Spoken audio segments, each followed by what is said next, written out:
teaching is like this. Of course, when we're davening, praying to God in the siddur, in the prayer book, and we're saying all these prayers, and we're doing the mitzvot or learning Torah, we have to have a certain sense of, we're not just learning it as an intellectual exercise or davening as a routine. We really mean what we're saying. We're really doing it in order to improve ourselves and make ourselves more aware, more conscious of God, and more kindly to our fellow man, especially our fellow Jews.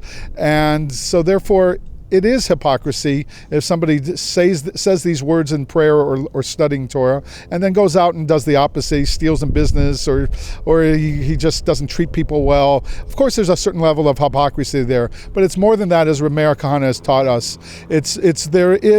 Happens to have been a long exile, 2,000 years, where Judaism really became beaten down, the Jewish people with it, forced in ghettos, persecuted, oppressed, and as a result, a lot of Judaism has gone out the window. The feelings and the understanding, the deeper concepts of the principles of Judaism, the doctrine of Judaism have been lost.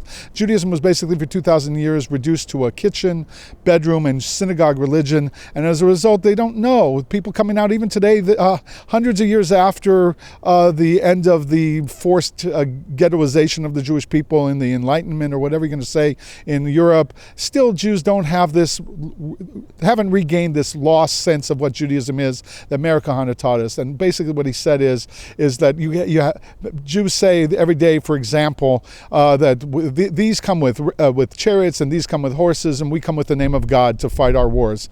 And then they go out and eat breakfast, and they say to each other, but how are we going to survive without America giving Israel planes and chariots and horses? And so that shows a lack of fear of God, a lack of awareness of God, a lack of belief and trust in God, that he really is there and that he really has power more than the Goyim and more than the nations, that we need him as our ally, like we say in prayers, and Israel doesn't need anybody else to fight its battles for it. It just needs to look toward God. And that's the point. The point is, it's not so much hypocrisy as just they just don't really have that true awareness of Hashem, that because of the long exile and because they don't really haven't learned Torah in this way, where they appreciate the inner depth of these concepts of bitachon, trust in God, and emunah, faith in God. And it's not an easy thing to teach, and it's not an easy thing to learn. I'm fortunate to have learned it through Rabbi Hirsch's writings and Ari Kaplan's writings, and of course, especially through Rabbi Meir Kahana's writings. But there just isn't that much going on where people can learn this on their own. There are Sforim, there are plenty of Judaic studies works that are different than just the Bible or the Tanakh or the Gemara, that do talk about ethics and morals and these higher principles of Judaism, but it's much harder to learn from those ancient sources. So people have to learn things. They have to be able to come to an awareness that Judaism is broader than this. The Jew is in this world to sanctify God's name. A Jew is in this world to pronounce that Hashem is in charge, that he's the sovereign, he's the creator, and we bow to him no matter what the world thinks about what Israel is doing or what the Jewish people are doing. We don't bow to their will, we bow to Hashem's will. And until we get that courage, until we get that conviction, we're in this exile for the long haul, and things are getting hard in the world for Israel, because God is waiting for us to stand up for these principles so that he can redeem us. And that's why Israel is sent back to Israel, not to give out land for peace, because every time you give away God's land that's not ours to give away, what you're basically saying is God is not bringing the redemption process. He's not sanctifying his name by honoring that the Jewish people are this special people and making us rise in the world. You're saying that it's okay for us to be trampled by the Goyim for the rest of human history and reduce Israel to indefensible borders, and so it'd take another abject, absolute miracle to save our lives. We're not supposed to reduce ourselves to that. In honor of God, it's his land. We're not allowed to undo the redemption process. And so that's what Jews have to learn, and that's what we have to teach as rabbis in the whatever, Orthodox, Reformed, Conservative. They're just Jews out there, and they need to learn these principles and these concepts. Yeah, okay, fine. So obviously, the more you're aware of these kind of teachings, that you're in front of Hashem, the more your personal conduct is going to be that you treat people nicely and fairly, and you're going to know to reduce your ego, and you're going to know to be honest, and you're going to not be hypocritical, and you know people will call you on that anyway. So you're going to change. You have to have real fear of God, real recognition of God's existence, in order not to make Judaism just some kind of thing that you go through a routine clean with.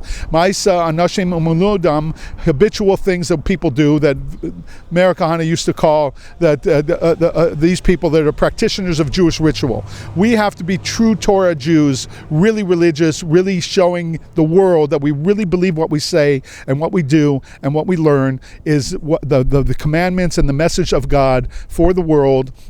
And the Jew has to live it at all times and all places, and hopefully make Israel into that shining example. What about when other people aren't watching? Yeah, well, that's true. That's what it says. That's the true test of a Jew. Is when nobody's watching, is he still as honest? Is he still as sincere? Is he still as pious and as righteous as he's supposed to be? And that's because it doesn't matter. You're always in front of Hashem. You can't hide from Hashem. There's no timeouts from Hashem. So if you're not honest, that shows you don't fear God. If in those moments when you were trying to get away with something, you are showing that you don't really get any of this Torah. Because if you would, the opening salvo in the Shulchan Aruch says that a man is not the same in his home by himself if a person is there or if he's exactly by himself. So we're always supposed to look like we're never alone. We're always supposed to look like Hashem is right there with us, like another person in the room. And that would mandate that we don't conduct ourselves and look like and appear without anger and without conceit and without deceit. All this stuff really matters, and it shows on the person that he really knows that he's aware and he doesn't lose it in front of people or by himself. He loses it over the phone or something. That's not called being aware of God, and that's what it's all about. Being aware of God, serving God, and sanctifying His name on earth. And I got to run.